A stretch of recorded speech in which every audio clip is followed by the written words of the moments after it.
Hey guys, welcome back to PopRecap. I'm Alex. I'm Sean. We're going to be talking about Game of Thrones Season 2. Okay, so things are really starting to pick up in Season 2. Mm-hmm. We actually get introduced to a lot more characters. A lot more characters, a lot more places as well. Yes, a lot more places. So in this season we get the Red Lady, Melisandre, Stannis, and Davos. The Tyrells. The Tyrells, yep, Marjorie and that whole gang. Who else? We also get Brienne, Yes. who is one of my favorite characters in the series. So, I love her. Yeah, she's great. So that's exciting. Also, I want to draw attention to the fact that I finally have a Mother of Dragons t-shirt. I didn't have any Game of Thrones swag. And it turns out I am the Mother of a Dragon. Here, let me show you. This is her. Well, she did not want to be picked up right now. She was happy where she was. She was chilling and then you disturbed her. This is Queen Ghidorah.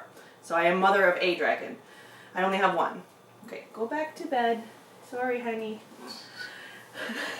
She's like, why? I mean, I think one of the good things about Game of Thrones Season 2 is that you could see that they get a little bit more money than they had in Season 1. A little bit. We get to expand the world a little bit, but not by sacrificing our main characters that we loved in Season 1. A lot of shows kind of have trouble introducing new characters by expensing time with the ones we met in the first season. I think there's a good blend of introducing such a good balance. new. Yes, I don't know how they do balance. it. Like it's just good writing. It's just absolutely, really good writing. I mean, obviously they're based on books, so it's already written, but it's probably even harder to do it that way because you have to condense it so far down into, an hour-long watchable, less than an hour watchable episode. Yeah. So, really Where would happy. you like to start? Okay, well, why don't we start north and work our way down? Okay.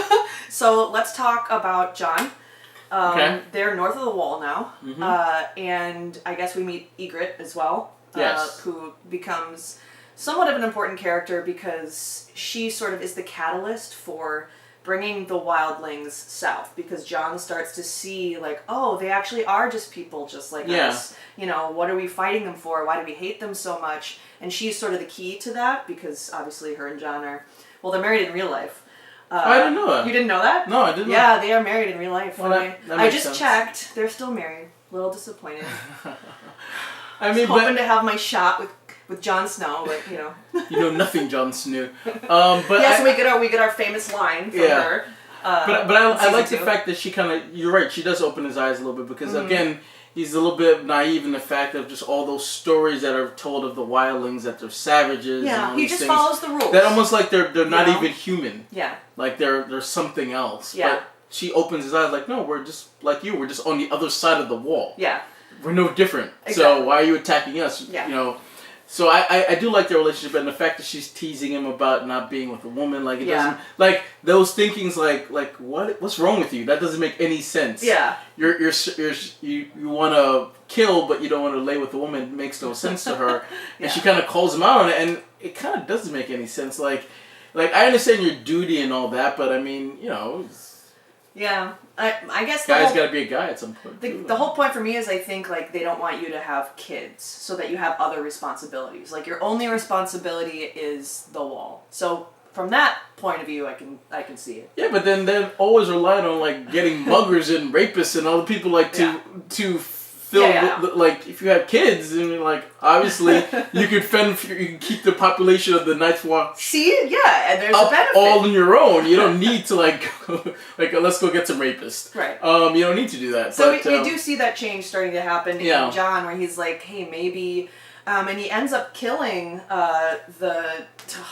what's the dude's name? The dude with the big nose.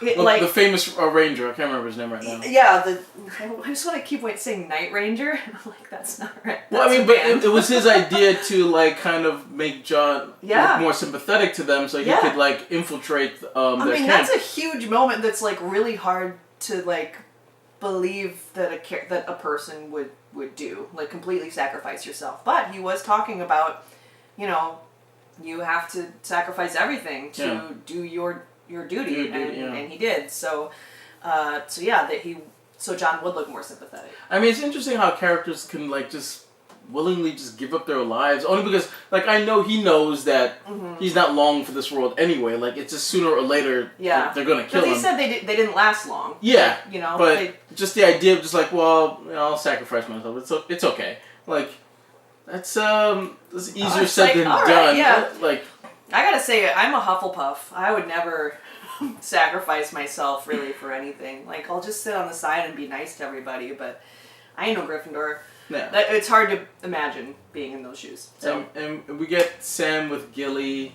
Yes, of course, we get Sam, and we didn't talk about Sam when we did the season 1 recap. No. But he's obviously a very important character. He's becoming more important. And he's becoming more important, yeah. right? We're sort of planting those seeds, once again, those seeds that I keep talking about, of how he likes to read, of how he's the smart one, right? Like, he knows things that other people don't, that's valuable information. Yeah, like he knows about 3 blasts means White Walkers, and, just like stuff how like we're talking about the First Men and things like that. Yeah, exactly. Yeah, you can see, like, I agree, we don't necessarily need to talk to him about him when we did the recap of the first season, because he didn't do much yet. He more or less like, again, another character trying to find his way into things, and I think now he's settling into what his role eventually is going to be and what it is right now. Just kind of the guy who knows the history of what's going on. Right, and we're spending time with him, and he's obviously a very sympathetic character, so you kind of get the sense that you should be invested in him.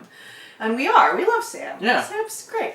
The only thing that I was questioning about, maybe there's the episode where there's the 3 blasts and he falls behind and the White Walkers are coming. Yeah, the last one. And the dead people. And why don't they kill him and just... I mean, at this point we don't know what happens. And so we see like an army of dead people. Yeah. And Night Walkers. Night Rangers. Night Rangers. White Walkers. We see the White Walkers on horses, dead horses, and we're not sure what to think of them. But it goes to show you, like, at the end of season 1 and the end of season 2, they're kind of setting up these pieces on the board that are going to loom larger as we go forward. Yeah. That not everybody in the rest of the world in Westeros is aware of. Well, that was the first time that we really saw what the threat was. That's the first time we saw one of the one of the Night Lords, or why am I struggling with this, guys? I don't know. Like, I've seen this series so many times and I'm just struggling. So anyway, my dragon's on the move. So don't mind if you hear any scratching noises. That's just her running around. Wow, got down the couch real easy. Yeah. Oh yeah, because like we see the dead army that's bigger than you would think. Yeah. And then we saw the dragons. It's scarier than you would think. Absolutely. Like, we really didn't get a sense of that. Like, we should be afraid for Sam, and like we don't know what's gonna happen to him at this point, but you should be afraid of him because he's sitting right there. He's not a fighter. Yeah. He's a thinker, not a fighter. Yeah. I just wonder why they just didn't kill him and let him join the army. That's true. Whatever. We don't know at this point. Yeah. We don't know at this point. Oh yeah, and then one more thing. They did find some dragon glass. That was hidden in the snow, which the show is telling you, hey, just keep that up. Remember that they found that. They're making it seem like that's important. Yes. So that's sort of all we get from the north of the wall portion. We're about to meet Mance Rayder, the king of the wildlings, the king beyond the wall, but we don't yet. Yeah.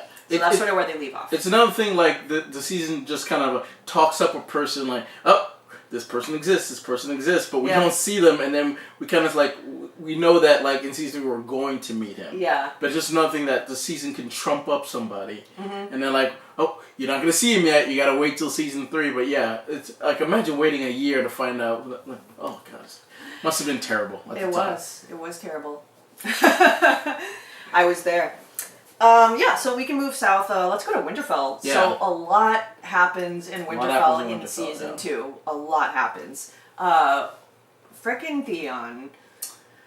Yeah. So Theon goes home, thinking on Rob's orders, like, hey, join our cause, Dad. I'm home. I'm a man now, and I'm your true heir, your one true heir, your son. So you must help our cause. And Dad just spits in his face, just like, screw you, you're one of those, Stark bastards, and, who's your real family, like, they've softened you, we take what's ours, we don't play games, we don't play the Game of Thrones, we just take what we want, type of thing.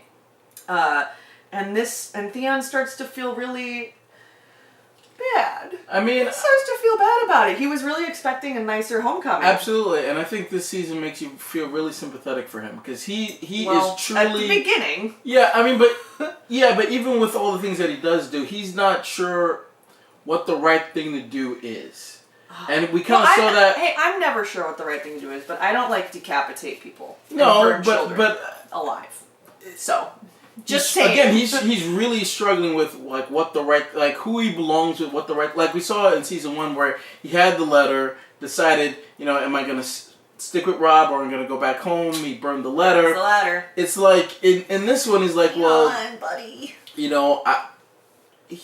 a Greyjoy, but he's not a Greyjoy. They don't accept him. They don't respect him. Yeah. And he's like, well, I got to try to win my true family's respect. Right. But he doesn't know exactly how to do that, and he has to kind of like betray the Starks to kind of do that. Yeah, absolutely. He does. Even though he knows he has to, he doesn't feel comfortable doing it. I don't know. I think he does in that moment. I think he convinced himself that what he's doing is the right thing, and then in subsequent seasons, he starts when things happen to him. I think that's when he realizes, like, I really was misguided. I think he realized that in season 2, like when they pretend to burn the Stark boys, and he looks at them, he's like, he can see he's ashamed of himself because I think it's not. I don't think it's him being ashamed. I think it's him like being like, holy shit, what did I just do? Yeah, I think not shame. Shame. More like, okay, this is who I am now. I have to stick with this. I think this is crazy. Well, he's pretending to put on a brave face, but then you can see like it really bothered him. I think it haunts him at that point. I don't think so. I think so, but regardless of the fact, I think that, especially I think in the earlier on, you kind of feel for him. His sister kind of doesn't respect him. I love Yara. Like, Yara. Meeting was Yara's very just interesting. like, you would not think that was his sister, and the fact that she knew who he was. Just toying with him like that because they don't respect him. So well, Yara even said, she's like, I wanted to find out who you were. Yeah. And I think like if Theon had acted differently towards her, like, maybe been like a little more humble and obviously didn't try to feel her up, like Yara maybe would have stuck up for him and said something to her father. I think that's exactly what it was. I think that's why she didn't say anything. She's like, I wanted to find out the kind of person that you were. Yeah, I agree. I found out. Well, I agree with that point, but I don't think I think she still doesn't respect him anyway to put him through that test anyway. No, but I don't know.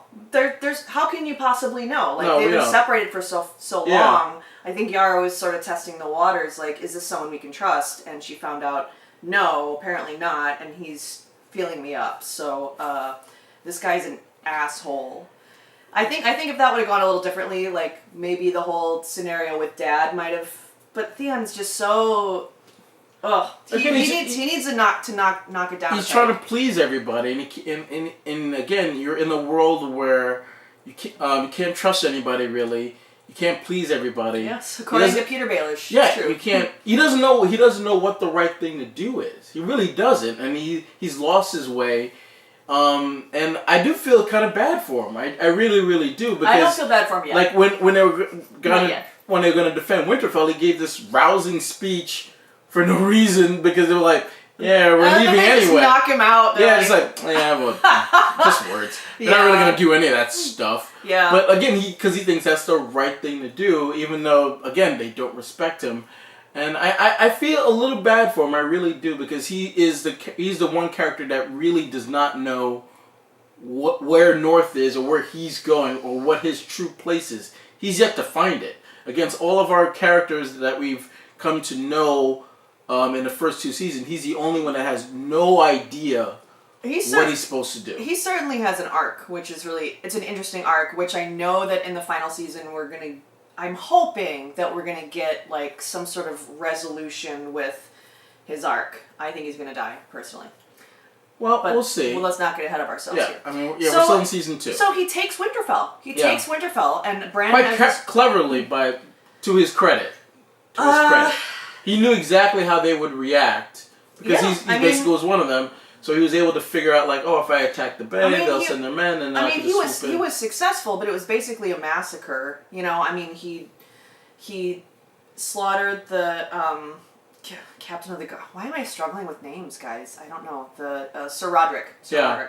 He's just and then God, I hate that scene because he tries to decapitate him And but he doesn't can't do do a it. great Yeah. job, and then he just kicks his head off, and there's like this cracking noise, and it is just so bad. It's like, oh no. And then he stabs the maester, and he dies.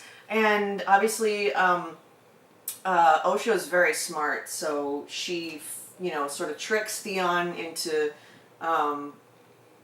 being in a position where she can escape and save the boys and get out. Mm-hmm. So that's another case where like a wildling is starting to gain ours, the audience, like our trust. Even though and we were like, told, okay, like, we've heard so much savages, bad people. Yeah, but Osha's like a good person. Yeah. And a very smart person. And loyal. I mean, because she, like, at the beginning we don't think she would be. Right. Considering, they tried to kill the Bran, and she started it. Well, basically, yeah. But I know. She was escaping from the north, and we kind of get a sense of why now. Mm-hmm. More so than we did before. And Osha obviously is a character that's going to be very important because she's basically guiding the Stark boys. She's guiding Bran and Rickon. Can't even remember his name because he's useless. Doesn't do anything. Poor Rickon.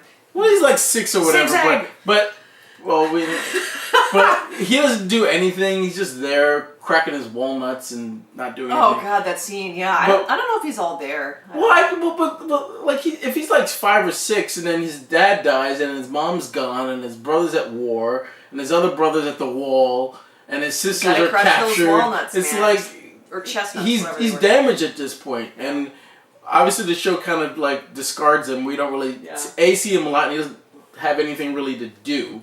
But Bran is still having the dreams. He's telling the master that like he's dreaming that he's one of the direwolves with like, and we're not 100% sure what that means. Right. And he's still seeing the three-eyed raven. He doesn't know what it means, but he's kind of still trying to figure it out, and we're trying to figure it out with him. Right. So things are happening to Bran in his mind, basically, which obviously is going to be very important going forward. So we are definitely on that journey there as well. Is there anything else we need to talk about with Winterfell? So all the Starks leave Winterfell. Yeah. So this season 2, we see all the Starks are gone from Winterfell. Yeah. And which is kind of a momentous.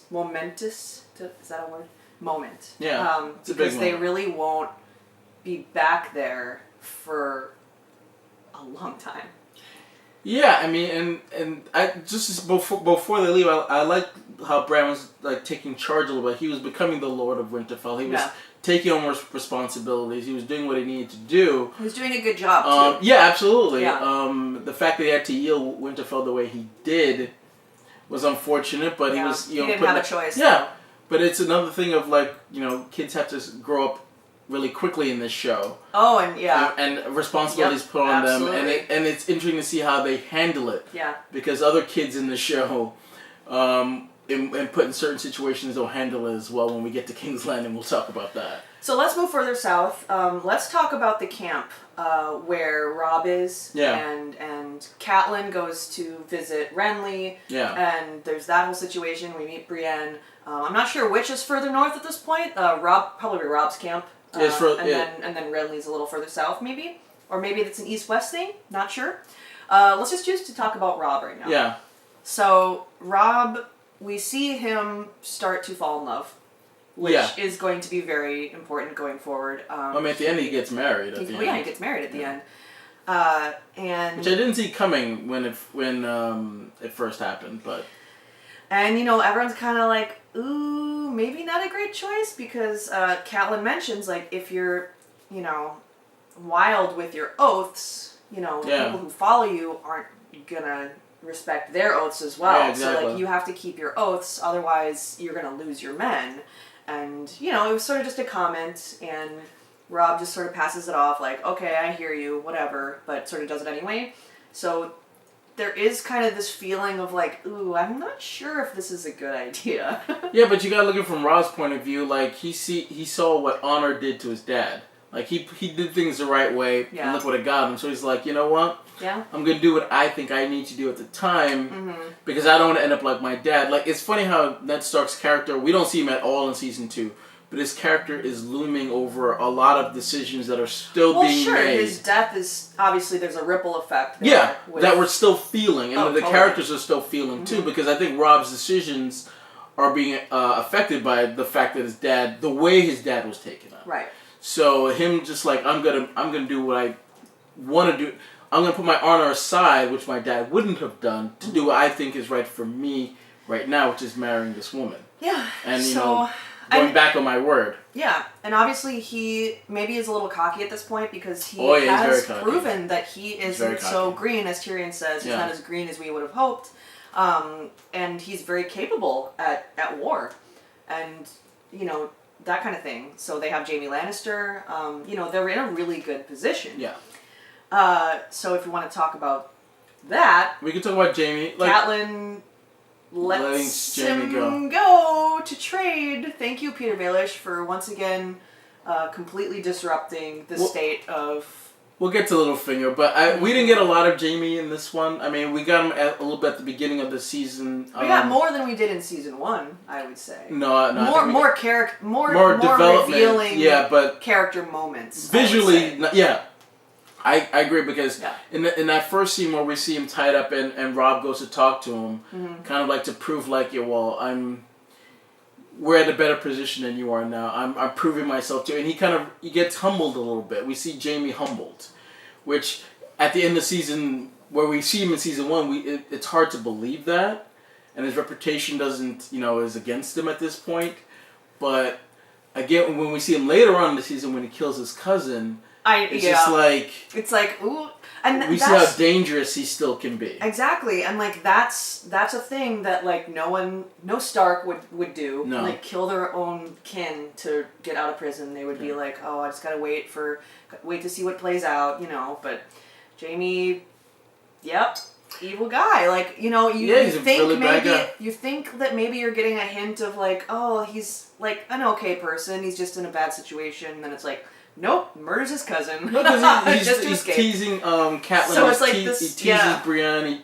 He just he pokes and pokes and pokes. Well, he thinks he's above. I still think that he's. Even though you say he got humbled, I'm not entirely sure if that's true. I think he still thinks that he got humbled a little bit. He's untouchable. Because when that wolf was right in his face, if Rob was the kind of guy like Jaime was, he would have been dead already. Yeah, maybe. If Catelyn was the same kind of person that he was, he'd be dead already. But I think Jaime knows that too. Yeah, I think you're not gonna. And he does play on that to his benefit. Yeah. Because I think once his cousin got thrown in there, he knew exactly what he was going to do. Yep. Like, I'm going to kill you, but I'm just going to wait for the right time. Yep. And he's just been sitting there waiting for the right time, poking and prodding, waiting and waiting and waiting and waiting.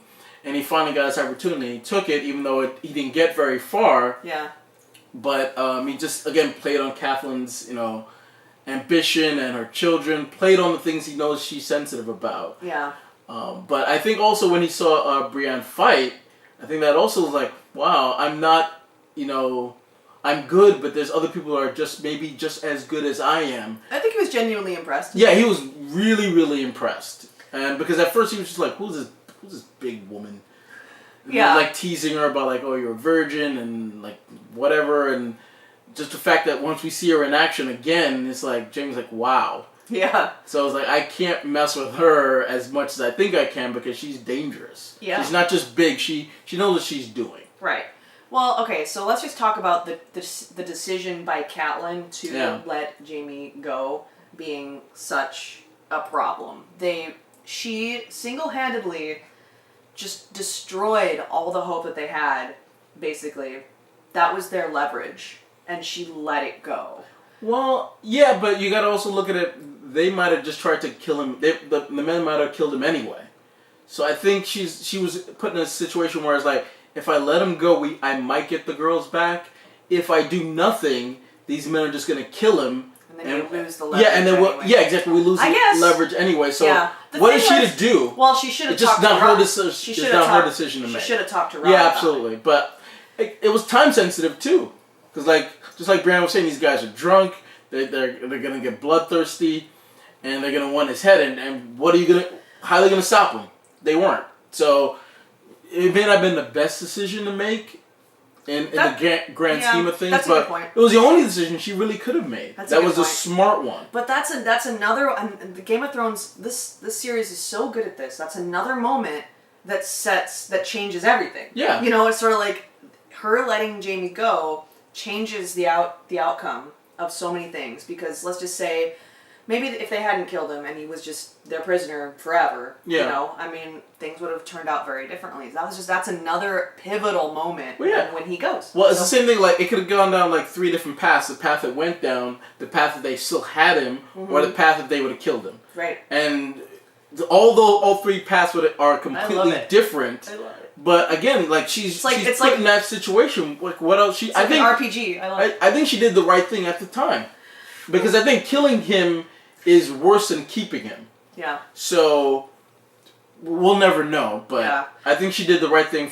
based on the situation she was in. But you can see that Rob has lost trust in his mother because absolutely. So I think then he's like, okay, I am gonna marry her, because what does my mom know? Exactly. She betrayed me. She didn't, come to me with this information or this plan, and she's leaving me out. Behind my back. Yeah, exactly. Well, this is another thing. Like, she's not doing things with honor. Why should I? Mm-hmm. She's doing things her own way. I gotta do things my own way too. And I think that does influence his decision. Slight pettiness. To just know what. F the phrase. Rebelling against your mother. Yes, basically. And if you look at the wedding that they had, it's just the 2 of them, and that's it. It's almost like, I'm going to do it, but I'm not going to be... That's honestly, like, in the whole series, the only wedding that is, like, pleasant. And, just saying. Well, but even still, it's still done in secrecy. It's not like a grand poobah where everybody's invited and it's a big party. It's something that is done out of spite. At the end of the day, really. Despite his men, despite his mom, despite the phrase. Yeah, it's really out of spite. I'll show you, Mom. I'll marry the guy you don't want me to marry. And the mom knew it as soon as she saw her, like, uh-oh, that's trouble. Like, remember, you made she pointed out right away, like, hey, remember, you're promised to another woman. She saw it right away. Even though it took time to develop, she knew right away, like, that's trouble. Mothers are smart about that sort of thing. They understand. So we could talk about... We can go to Renly's camp. So Catelyn's obviously sent to Renly to ask if they could join forces. Yeah. Because we haven't heard anything from Stannis. We haven't seen Stannis at this point yet. When we first get into season... It's the same episode, though, where he sort of rides up and he's all having his whole, like, I'll destroy you at dawn. It's like, okay, bro, calm down. Like, anyway, you're too serious. Just relax. You're too serious. so Catelyn comes. There's some tension there for sure. They're having like a battle, or some kind of no death related sort of. It's like watching a football game type of thing. It's like, oh, they're fighting, yay! We don't know who the one knight is. We know that Loras is the other knight, the Knight of the Roses or whatever, Marjorie's brother. We don't know who the other knight is. And that's where we enter the camp at this point. Yeah, and that's where we meet Brienne, and Marjorie is... I love Marjorie. Like, we get to see more of her as the show goes on, but... She's very smart. She's like the... Not polar opposite of Cersei, but she is Cersei light. In the sense that she's playing the game her way. She knows what she knows what... But she's not evil. She's not evil, but she's ambitious. And she's willing to do what she thinks is right to get where she wants to go. Right. But she's not as damaged as Cersei. She hasn't been playing the game. The game hasn't beaten her down as much. I just think she's a good person, and I don't think it's maybe a matter of the game beating you down. She obviously... I don't know. I just think she knows that she wants to be queen because she has maybe some selfish ambition, but also that she knows she would be good at it because she would be kind. Like, she could give the people what they want, and we see that in subsequent seasons where you see her kindness come through. And it's genuine kindness. It's not like she's pretending. But all we really see in this season is her ambitious and her kind of scheming. Yeah. It's like, hey, I just got to get my baby in you. I mean, like, if you want me to bring my brother in here to help us do that, I'm willing to, like, whatever it takes. I don't care. Like, because again, she's playing her game. She knows how she wants to be the queen, not a queen. Yeah, she wants to be the queen. So she's gonna do what she thinks she needs to do to get there, and unfortunately, doesn't end up her way when that shadow. Which I remember when I was watching the show the first time, I was like Melisandre's pregnant, okay, and then she goes with Davos to have that baby, and it's just like goop coming out of her, and then it's a shadow, and like, what's that shadow gonna do?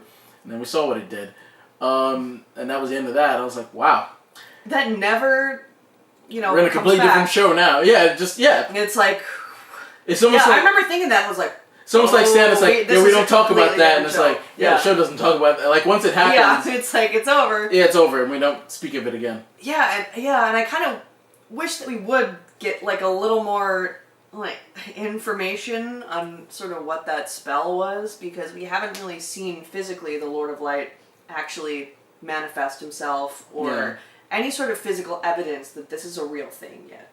And to just sort of, like, it's like, whoa, okay, this is a real thing, and that's a lot of a real thing, all at once. I mean, and like, I would have liked little hints here and there, or like a mystery maybe, but it's sort of like, whoa. And I don't understand why Brienne they had to flee, because they could have just lied and said the two guards that she killed, they tried to kill him. I'm like, I was protecting the king. They were trying to kill him. Why? But Catherine was there. But she's still a woman, so it was a very unpopular choice to be in the Kingsguard. That's and true. I think people saw that, and you know how drunk soldiers are. Yeah, I guess. I think it would have been more dangerous for them to stay there, especially because Catelyn was there. And there would have been thoughts of like, oh, Catelyn's trying to take over our army. Yeah. So I think they made the right decision in that moment to flee. And then the Tyrells do that. Littlefinger kind of convinces them that it's the right thing to flee as well, even though they don't trust him either. But he makes a point that's like, hey, your guy's gonna end up joining with Stannis.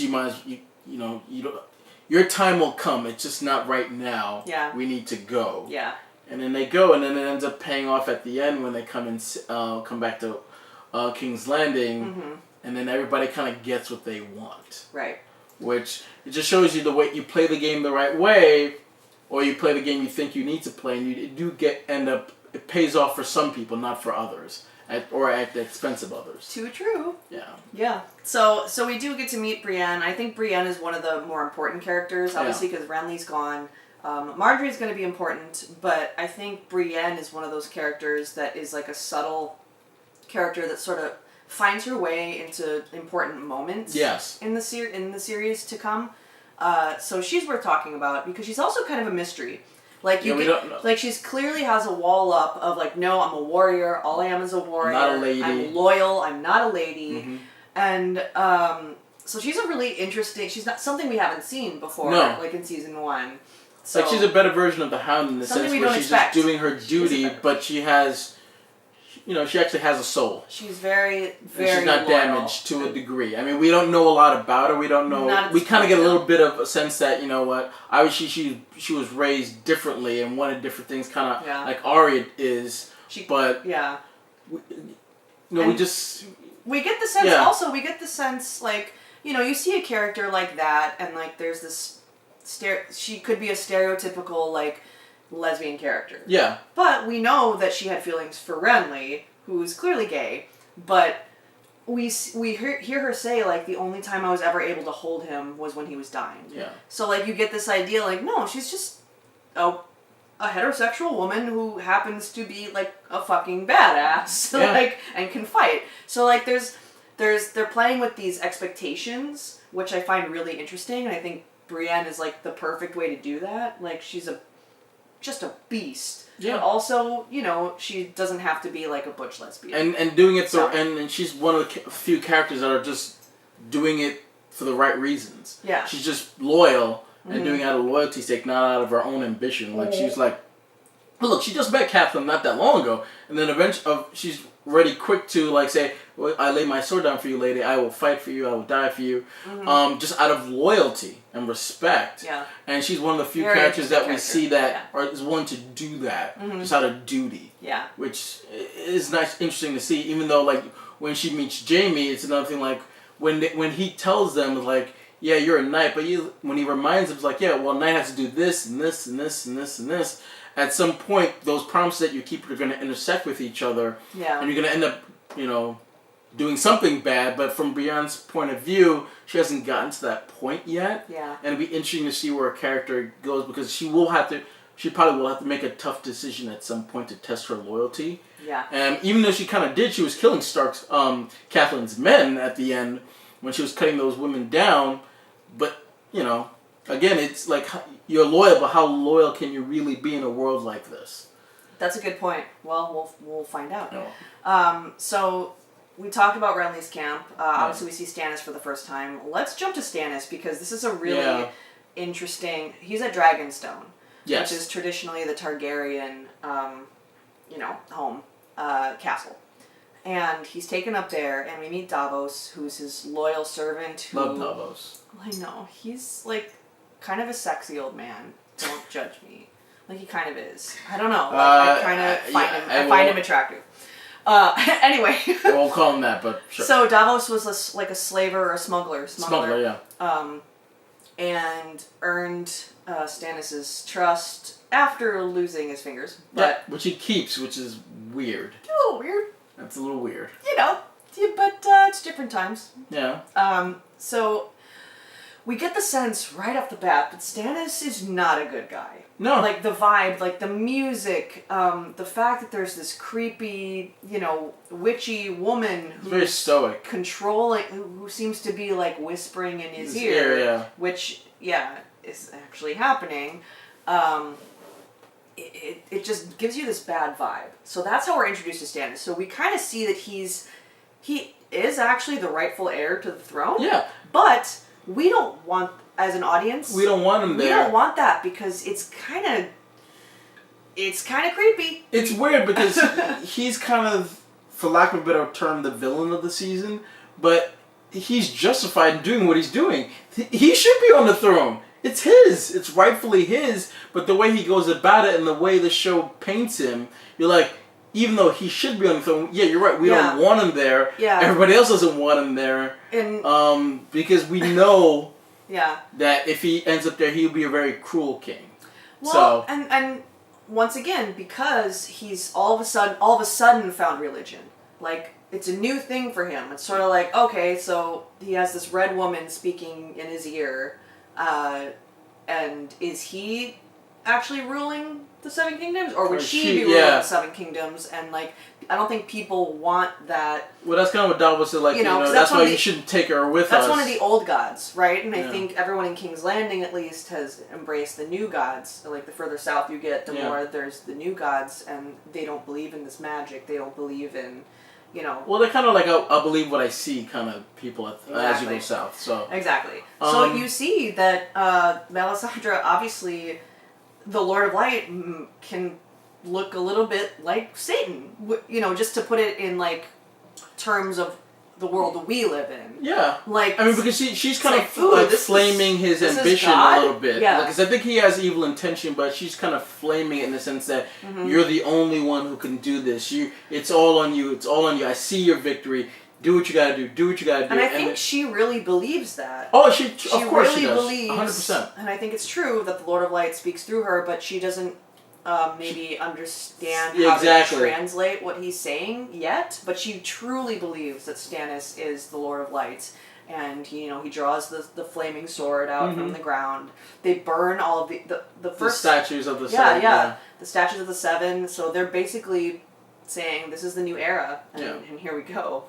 So but it's funny how she's kind of flaming his flames a little bit, and the fact that even at the end, the last we see them in season 2 is him staring into the fire, and she's telling him, see, look, keep looking. And he says yes. Yeah, but it's almost like you're seeing what she wants you to see. I don't think he really sees anything, but it's just she's painting this picture of yes, you're still going to get everything that you desire. Maybe, I don't know, because that happens in subsequent seasons, which we'll talk about. So I'm not sure, because other characters look into the flames and they start to see things too, and it's not because of Melisandre. True, but I doubt that he saw it. I think he's just seeing what she wants him to see. I don't think he truly sees it himself. Because I don't think he's 100% bought in. He's just like, hey, whatever I gotta do to win, I don't care. 8 gods, 1 god, light god, dark god, I don't care. Just get me on the Iron Throne. God, he doesn't give a crap, and that's one of the reasons why we don't like him. He will just do. But again, you look at it from his point of view. He's the wronged. He's the wronged in the situation. He belongs on the Iron Throne. Right. But because of the way he's playing the game, we don't want him on there. And the rest of Westeros doesn't want him on there either. Yep. So they rather have his younger brother, who eventually, technically, he kills his younger brother. He even admits it that, I killed my brother. Yeah. And I'm still not exactly where I wanted to be. So it's Stannis's. He's not thinking it through. No, because I think Melisandre's kind of like, again. She's like, just trust me. Let God work. You're God's child. You're God's. Yeah. And even though he's like, well, why did I lose the battle? But you're still gonna win. Don't this is just a minor setback. Don't worry about it. You're still number 1. Yeah. So like she's really like almost I like your analogy of being Satan, because Satan really isn't doing bad things. He's just presenting you with options, and us as men, options that you never and women, thought you would yeah, have. Exactly. You decided what you want to do. Yeah. We see that going forward too. Like, you could commit murder. Yeah. And that's bad, but it would be good in this case because. Like, oh, you want a son? I'll give you a son. Yeah. You want a son? Yeah. It's kind of like it's and then really interesting. And we see her do that as we go into season 3 and beyond, where she just present choices. Yeah. And we see the kind of man Stannis becomes, is, and also like turns into even more so. With his head being flamed up like this. Yeah. So get it flamed, like inflamed, like big head. Anyway, so we talked about that. Let's jump to Arya next, who is on her way north. Finds herself in Harrenhal. Yeah. Being the cupbearer for Tywin Lannister. Which I love all those scenes. I mean, everything is just so happy. Yeah, I love. Those are some of my favorite scenes because you see a little bit of humanity from Tywin, just like a little absolutely. bit. And almost like him being a father figure to her. Yeah. Yeah. Yeah. So it is really interesting that she finds herself there. A lot happens with Arya. She meets Jaqen Hagar. Yeah. At least knows him for who he pretended to be. Yeah. Right. So at that moment, yeah. So she learns that she can just give a name. 3 names. Three names, and that he will exact a murder because the god of death. Right? Yeah. So that's an important thing that obviously is going to be important going forward too. And she really latches on to this, and he flips her the coin at the end, like, if you ever do find me, Valar Morghulis. Yeah. And it's like, she's kind of like, okay, I have to try to find my family, but thanks for that. Maybe later. But it's interesting to see if she would have named any other names, again, another way of the show could have ended up being differently. If she would have named anybody else besides the 2 that she named so far. I know, and she did it because it was like now, like I'm in danger, or my friends are in danger, like it has to be now. But I thought of that too, like what if she had just said Cersei Lannister? Yeah. Like what would have happened? Mm-hmm. But didn't work out that way because she really needed help at that moment. Yeah, but going back to those scenes with Tywin, it's just like he knew. To some degree, this girl is more than what she appears to be, but he still took kindness on her anyway. Like, asking about her father, like, just asking her a bunch of questions, letting her eat, like, things like that. It's just like him, we got a sense of, like, there's another side to him. Yeah, and I think... And it was nice to see that, too. It's funny because I think Tywin realizes that his 3 children are just a mess. Yeah. I think he knows that. He raised them the wrong way. Not to say that he views Arya as another daughter, but I think there's the part of him that's like, oh, here's just a simple lass, and, he feels like he can talk to her about things, or teach her things, or, like, in a way that he can't really deal with the rest of the Lannisters. Yeah. Or... Well, because he has this image to portray, and, like, he like even says like this is my last battle, one way win or lose, this is my last battle. Yeah. I'm just trying to secure my legacy, and he's explaining this to her Yeah. like almost that's kind of the way their scenes show up is like she's one of the only people around him that he can actually talk to. Yeah. And who is competent, who can read. Yeah. You know, Yeah. like so it's Yeah. like he finds that his circle is very, very small. Yeah. Almost that's why he almost like takes pity on her. Yeah. And it is very interesting. And then but also there's a weird respect there too. Yeah, absolutely. Because like he knows how she's hiding something, but she's a little girl. What threat could she possibly have? That's why he doesn't really call her. And a couple of times he tells her, careful. Don't be too ambitious. I can crush you anytime I want to. Just be careful. So, because Arya, she's like, what killed your dad? Loyalty. Just calm down. like just relax. Smart girl. Yeah, clever girl. Clever girl. The type like just No, those are really know good your scenes. know your place. Yeah. Know your place. And but like that's one of those like Deus Ex Machina situations where everyone's gonna just get murdered or have rats in their chest, and all of a sudden Tywin marches in and is like, don't kill these able-bodied people. Yeah, put them to work. It's like, well, that was close. but it's like, but again, it's just like you need someone smart, like coming in, like, well, why are you killing these people? Yeah. Just be like, we have things they could do things. Give them the work. Oh, that's a girl. Yeah, that's a girl. You idiots. You need a cupbearer. Come here. He's actually the smart one, and he just realizes that there's just dumb people around him that are just like, you guys are costing me this goddamn war. It's all your fault. Yeah. So he just needs to reevaluate things, and he kind of does do that. As we see at the end, teaming up the Tyrells at the end. Yeah. But it just shows it like how even the smartest of people, if you have dumb people around you, they can fumble it for you. Yeah. So those are good scenes because we were not sure what's going to happen to Arya. It's sort of like anything could happen at this point, and we got lucky, and she ended up. Like she gets very lucky, and she's too ambitious. Like she's just very reckless, and she's still a kid. She doesn't know how to. Yeah, she doesn't know. But she doesn't know how to play her game yet. She's learning how to play her game. She's being very reckless with it in this season. Bit, yeah. Where there's a couple of times she could have easily been killed and found out. Mm-hmm. Couple of times, but she just lucked her way out of it. Yeah. But she lost Needle, so we don't know if she's gonna get it back or not. She's not sure where she's gonna go at this point. She's got her two friends with her. We don't know where she's gonna go or what she's gonna do next. But we see a lot of potential for her because we see that she's fulfilling her "I'm not a lady." Yeah, absolutely. Yeah. It's like clearly not. No, she's doing what she needs to do to get absolutely. ahead. So let's move south, even further to King's Landing, and then we'll go obviously talk about Daenerys. But let's talk about King's Landing here. Lots to talk about in King's Landing. A lot to talk about in King's Landing. So we finally get to see, obviously in the second to last episode of season 1, we see how ruthless Joffrey really can be because he puts Ned to death. Mm-hmm. I mean, and his mom and like all of his advisors are like, don't do this. Don't do this. He does it anyway. So we got a hint of that, and like that clearly that's who he's going to become as a king. So we see that in season 2. We see how ruthless he is. We see him demand that Sansa be ripped from her clothes, her clothes ripped off, and that demand she be beaten.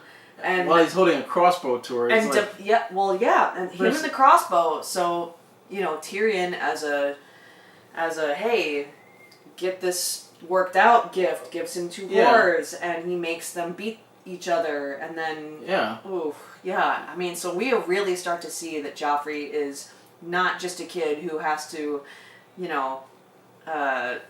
be with a woman or whatever. Like this is this is a sociopath. He gets his jollies off in other ways. Yeah, like this is a person who torture is a sociopath. Yeah, like he will pull the wings off a fly. Yep. He's that kind of person, but he's an interesting person in the sense where he's also been like the way he was raised was romanticized about what being the king is. But because of the kind of person he is, when he's walking in King's Landing, and we see that mud pie get smacked in his face, the look on his face of disbelief, like, oh my god, like... And then kill them all. Like, his command is to that kill they them hate all. me, even though I'm king. Like, they shouldn't hate me. It doesn't matter what he does. He thinks he's in the right because he's king, and that everybody should, like, just bow down beneath him. But when he realizes that he doesn't have the respect of the people, that's a shock to him, and he doesn't know how to respond. Well, he responds in his own way of, like, kill them all! Yep. Because that's just kind of, he's very vindictive and sadist. That's a really chaotic moment, too. Oh, absolutely, like, as audience, we're not sure what's going to happen. Like, no. Who's going to get hurt, who's going to get captured, who's going to die, because they obviously proved to us in season 1 that anyone can die. Even the person that we think is the lead character. Yeah. So we're not sure in that moment what's going to happen. No. It's very chaotic. But you see again, like, him putting himself in that position, just how of a coward he is. He's like just hiding behind the hound and not trying to stick up for himself at the Blackwater battle. He puts on a brave face of like, oh yes, I have this sword. I'm gonna have Stannis smile with a red smile or whatever he says to that effect. But yet when his mom calls for him, oh, my mom called for me. Does she really want me? Does she really want me? Does she need me? Oh. Are you sure? Yeah. Okay. Bye. Okay. And then he just cowardly runs away, and you can see that, like, good times. That's the kind of guy he is. He's all talk, little action. He'll pick on people that are smaller than him, but when push comes to shove, like, look at Stannis. He was right in the middle of that battle, at the front of it. Mm-hmm. Not afraid, not willing to get his hands dirty. He's climbing up the ladder. He's like, I'm the first up there, man. Dodging arrows. Yeah, it's a really nice. Rocks. It's a really nice. Yeah, you can see exactly really nice parallel. Like, what kind of king would Stannis be? What kind of king is Joffrey right now? He's a coward. Yep. Like Tyrion said, hiding behind his mom's skirt. He really is. Mm-hmm. So, but he'll peek out now and again just to like prove what kind of a man he is by torturing the weak and powerless. Yeah, that's the battle scene. I forget about that. That's another good battle scene. Oh, there's so many characters to talk about. Okay, so we talked about Joffrey. We see there's not much to talk about because he's a sociopath. He's just a bad guy. He's a really bad guy. And we finally see that, and we finally start to get a little worried for Sansa, maybe. Yeah. And then, Alleluia, she is relieved. Yeah. Of her duties. Well, they kind of at the end with the Tyrells kind of position themselves like with Marjorie, like he says like, oh, speak what you want and I'll give it to you. It's like, well, my sister, she's still a virgin. Nope. She needs a husband now. You can kind of marry her. And he's like, well, I'm promised to another. And they're all like, whoa, you don't need to marry Sansa anymore. Traitor's daughter.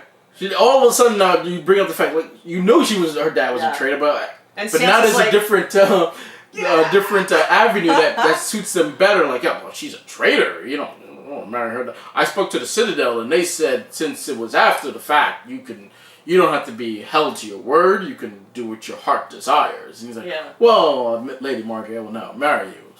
Yeah. And then when Sansa walks away, that look on her face of like, I'm free. But she probably like thinking I can go home. This ordeal is over. And Littlefinger just like, no.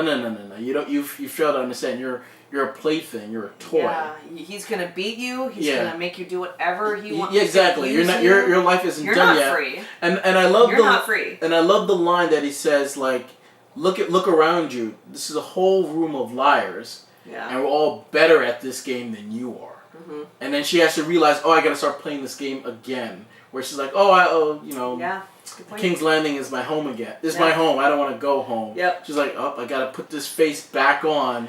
Where she just, that moment of relief came over her. She was like, I'm free. Only for a moment. But she's done a good job so far. She's... To a point she has. She's gotten better. During the raid, when Stannis was at the gates and all the women and children were in that room with Cersei, she still... sang. She's like, shall we sing a song?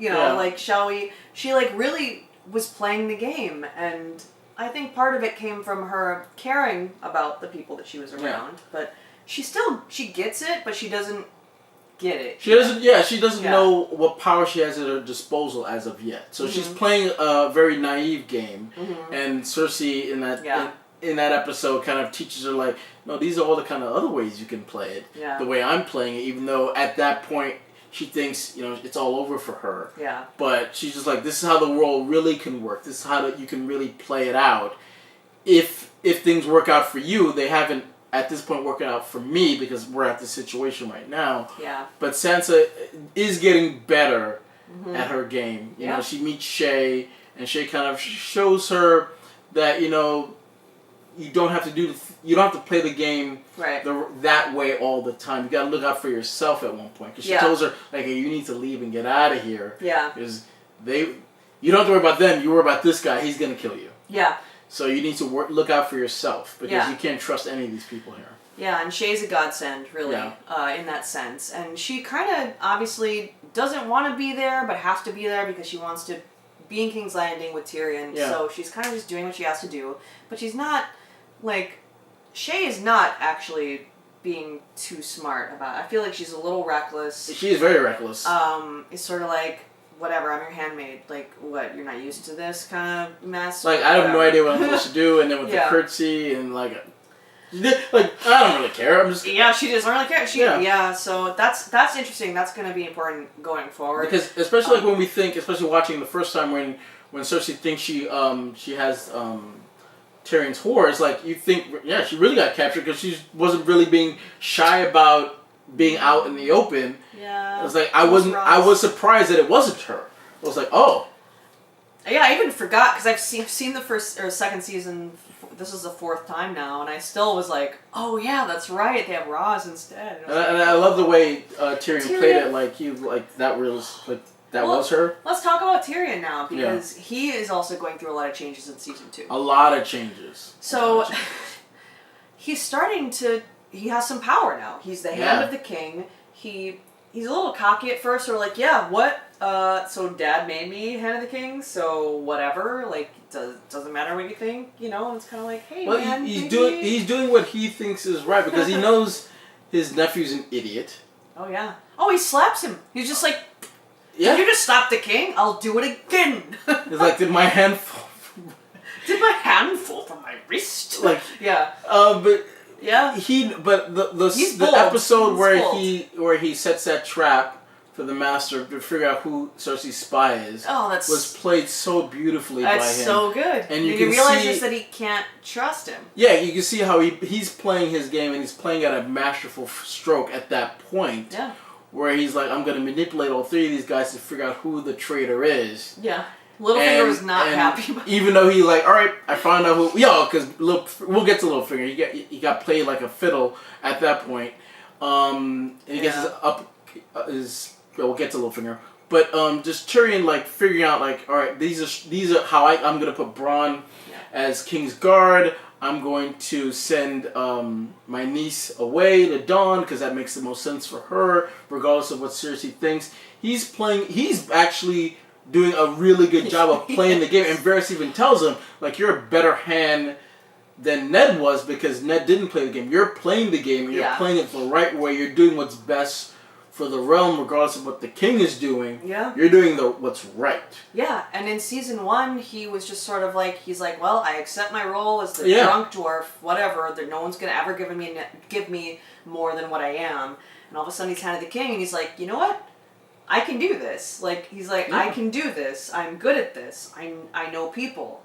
And he even says it. He's like, I know people. Yeah. I get people. And then him understanding, how to use the wildfire to their advantage. Yeah. Him just figuring out strategy.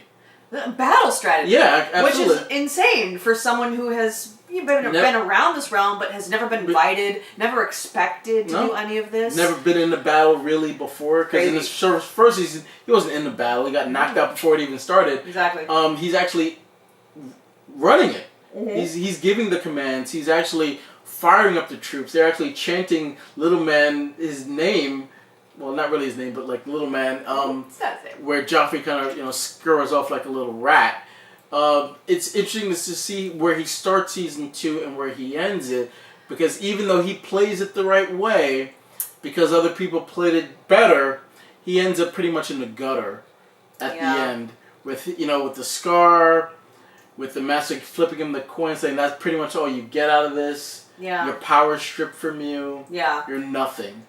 So he very for audience members, just a very likable, just sympathetic character. Yeah. We are like even closer, to him and then like tighter in on wanting him to do well than we were in season 1. Oh, absolutely. He's taken over the Ned Stark leading role. He's who we're behind. He's who we're rooting for. Yeah. Even though he doesn't always have the best way of going about it. Yeah. But he's the one we're rooting for. So let's talk about Cersei now. Yeah. Cersei Cersei would rather poison her son than see him taken captive. And this could be a good thing or a bad thing. It could be a saving his life thing, or it could be a loyalty, honor thing. We're not exactly sure what Stannis would have done. Well, she wants to do it out, go on her own terms. She went, on her own terms. I think she was going to drink it too, maybe. Yeah, I think so. Yeah. So that's a really interesting and kind of sad scene but once again, it's a character revealing scene because we see that all she cares about is her children. I mean, we see that her entire. We see that more throughout the entire second season too, with her sister, her daughter being shipped off. Yeah. Oh, yeah. And, of course. Yeah. And Tyrion putting Joffrey into battle. Like you should be in battle, even though she knows, like, he shouldn't be in battle. Yeah, there's guys that are good at that. He's not one of them. Yeah, they're writing that arc really, really well at this point because that's what we know of her. All she cares about is her children and her legacy. And making sure that they're gonna be fine. Yeah, But I do like that she kind of is in a downward spiral in the sense where we see her at the beginning kind of flex her muscles a little bit with the power she has, especially with that scene with Littlefinger in the courtyard where she has her men. Power is power. And then she's like, "You think words are power? Power is power. I can kill you just like this." Yep. And it wouldn't be that hard. Yep. Just proving what power she has and how little power Littlefinger has at this point, where Littlefinger has to realize, I can't play it your way. I gotta play it. Just a quick reminder to him that like you can't play it their way. He has to play it his own way. Yep. She really drives that point home to him. But just to see where she has all this power, and Tyrion slowly takes it away from her as we go along. He takes her daughter away. He kind of puts her kind of the council. Takes the master away, like stripping things away from her, and she's slowly losing her power. Yeah. And her resenting Tyrion for that. Yeah. Like say, how dare you little dwarf? You little dwarf. So I mean, just to see her kind of and starting to drink more, and then kind of giving up at the end. She literally gave up where the point where they're in that room. She knows the battle's going on. She knows there's nothing she can do. She kind of sits there and explains to Sansa. She's torturing Sansa in a way, too, like, this is the way the world really is. Whether you get out of this or not, or whether I get out of this or not, I'm going to kind of strip you of your innocence and explain to you exactly how dirty and grimy. Which was an important moment for Sansa, too. So, yeah. So, but it's just curious, because you can look at Cersei and see she's taking pity on Sansa, in a sense, but it's just her being ruthless some more to her. Like, no, you innocent little dove, the little bird. It's a dove. It's. I'm gonna show you how ruthless this and how ruthless I can be, and how ruthless this world can be. Like like you said, like if Stannis was a different man, I would try to arrange a private meeting and try to save myself. But because of the guy Stannis is, that's not gonna work. So I don't have any more tricks or cards to play. So I'm just gonna sit here and drink wine and see how it plays out. That's usually what I do. So it makes sense. But, and then eventually she's about to kill herself and her son, and then, the Tyrells and her dad come in and say, we saved the day, and she's like, oh, thank goodness. I was about to do it. And it's also interesting to see Tywin when he gets the title of Hand of the King, when he's riding in on that horse. It's like that horse takes a shit. Epic. Right before it comes in. Oh yeah, that was not an accident. Yeah, and I'm just like riding above, like I'm above. That scene is just very powerful in the sense I'm above all you fools. Yep. And if it wasn't for me, well, if it really wasn't for Tyrion, obviously, but no one's gonna give him any credit. Like Vera said, no one's gonna no one's going to give you that honor. Tywin is pretty much like, if it wasn't for me, these things would have played out a lot differently. Totally. Okay, I feel like we talked about King's Landing a lot. We got the siege, there's stuff happening there, power plays. Let's talk about Daenerys, because this is a really interesting thing that has happened to her. She's actually starting, at the end of season 1, she has her dragons. Yeah. Like, that is the last shot. That is the last scene of season 1. And so now we know she has dragons. Yes. But she's trapped in the desert and cannot, and her dragons are like this big, and very small. They can't help her, like no one can help her. She just has a small Khalasar, and she's screwed until they come to Qarth. Yeah. Qarth. Qarth. And she really is fiery. Like, she is the dragon. She's like, well, if you turn us away, we'll burn you and destroy you and whatever. And they're like, well, you're gonna die anyway, so don't do anything, so who cares? So the one dude with the really long name that I can't remember right now, is like, I will vouch for her. Yeah. And cuts his hand, and I was like, ooh, don't like that. One of the 13 vouches for her, and they come to Qarth. So that's where she spends basically the entire season. Yeah. And she almost gets murdered there. She her people get slaughtered. Her people get slaughtered. Her dragons get stolen. Yeah. She's starting to realize how she can't just barge into anywhere and assume that she's safe. Well, not only that, she realizes in this season yet again is that she can't really rely on people's word. Yeah. Exactly. She has to kind of do things on her own. She's very trusting. Yeah, too trusting, and again, she gets betrayed yet again. Yep. And then she has to, seek vengeance on the people who betray her yet again. Yep. So history kind of repeats itself in that sense. But I think she does learn a lesson in the fact that, yes, my dragons got stolen from me. The only people who are going to get her back is me. So she does learn a little bit of a lesson in the sense that she has to rely more on herself than she does on others. Sure. Yeah. And, you're right about the trust thing. And, this is really important. Why can't I remember his freaking name? The dude who vouches for her. Yeah, he has a long name, yeah. He ends up being like king of Koth, yeah. Qarth? Qarth. So he's like, I have all these riches. Yes. And then I have the key right here. So if you marry me, and I will be the king of the 7 kingdoms, I will give you all the ships you need, all the warriors you need, like literally everything that you need to take over the 7 kingdoms. And bless his heart, Jorah is like, don't do this. Yeah. This is a bad idea. We have to find our own way. You cannot. Oh, I haven't said also that. A little bit, yes, which is great. A little bit, yes. I mean, you can just see how he's looking at her, like. Well, yeah, but want me, love me, but I will serve you. I love you, Jorah. You can serve me, Jorah. I promise.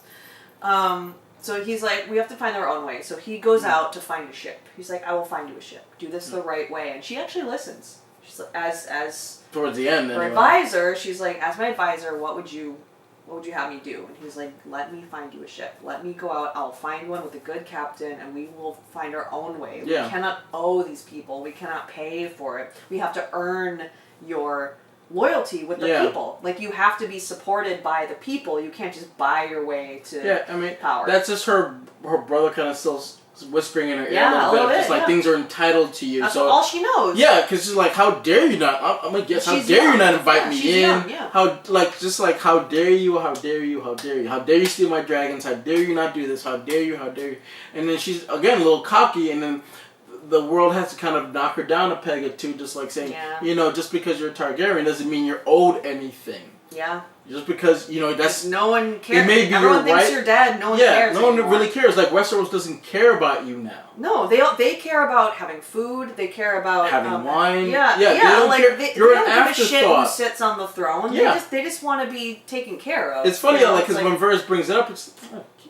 he's like one game at... Like, when... Tyrion says one game at a time, like, we'll deal with her, but she's way down the road.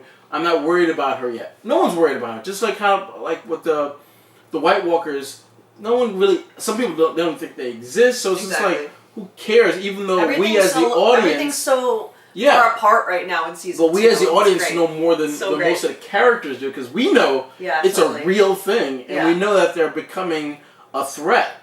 even though people in Westeros, either don't believe it or don't care, or both. We know that that's a thing. We know Dany is out there, and she's now gaining more confidence, and now she has a ship, and she has her dragons, and eventually those are going to play more of a threat. But again, it's just the season 1 put that big piece on the board. Season 2 ended up putting the White Walkers more on the board, and then now we have those two things are gonna. How is the game gonna play them, and how's they gonna play the game going forward is yet to be seen. And to finish up with Daenerys, the last thing I want to say is obviously the dragons are going to be very important because they're dragons. Dracarys. These are the last 3. Yes, and so she's learning to train them. We're starting to see that she has a little bit control over them. Yeah. When she's trapped in the especially the little darker one is. That's Drogon. The show is showing us that's Drogon. He's more powerful than the other two. Right, which is going to be important. But also, so when she's in the House of the Undying. And she cannot find her way out, and she gets chained there with the dragons because they're more powerful. Their magic is helping them be more powerful, and she needs to be there with them. She commands them, Dracarys, and that's how she gets out of the situation. Even though the dragons are like, these little tiny baby dragons, she uses them to dominate the situation, to escape. And that is like a foreshadow of like, ooh, when these dragons grow up, that's going to be a problem for everybody else. Burn some guys. But that scene's also interesting as well because the guy shows her all the things she could want. And she doesn't take them. Well, she wants a dragon. Like, he shows her the Iron Throne. I know, but and her dragons, her son, and Khal Drogo, and you're right. Mm-hmm. Right now she just wants her dragons. Yeah. Well, I think she also is smart enough to know that it's a trick a little. You know what I mean? She's like, well, when the sun rises in the west and sets in the east, that's when you'll come back to me. She's like, I know what this is. This isn't real. Yeah, but you're never going to come back to me. But weaker people might have fallen for weaker people, yeah, but not her. Yeah, not her. So yeah, it's interesting to see how she's starting to become a bit of a. She's humble, I think, in that moment. Like, she learns a lesson. She learns a lesson. Yeah, not humble necessarily, but maybe a little bit. She definitely talks to them like... She was humbled. Yeah. I don't think she's humble. Humble, yeah. Yeah. She learns a lesson, a hard lesson, a lesson she should have learned in season 1. She didn't, so they had to teach her again in season 2. We'll see where she goes in season 3, but you can see her gaining more confidence, being more of the Khaleesi that people see her as. She's actually starting to kind of read her own news clippings, for lack of a better word, and starting to gain more confidence in being a queen and not, standing up for people who are in dire situations. Downtrodden, yeah, for sure. So, man, I love this series so much. Yeah, it's good to get back into the swing of it. Talked about everything. So I feel like there's more to talk about in season 3, obviously. So please join us when we do that because we are definitely going to be talking about season 3 as well. And if you haven't checked it out yet, we also did a recap of season 1. You did. So yes, pay attention to that. And of course, obviously, when we get to season 8, we will be talking about that. Which is coming soon. And then also, what do you guys think? Leave your comments below. What do you guys think of season 2? Who's your favorite characters in season 2? What were your favorite episodes or favorite moments? I think the best episode is Blackwater. I think goes without being said. It is. I like the moments, like you said, with Arya and Tywin. I think those are my favorite moments in season 2. But Blackwater is kind of the first episode where we see actually instead of them talking about the battle, we actually get to see the battle and how men's lives are just easily thrown away. Very easily. When it comes to fighting these battles. So, what do you guys think? Let's start the conversation below. Yes, also, like, subscribe, do all those great things. Also, be sure to hit that notification bell to be notified when we drop season 3 recap, and eventually when we start doing episode recaps of season 8. We're on that road to season 8. This is just season 2. We still got seasons 3 through 6 to go through. We did an episode breakdown of season 7, so look for that on the channel as well. Yes, please. But until next time, I'm Sean. I'm Alex. And winter is coming. Yeah, we'll see you there. Don't forget.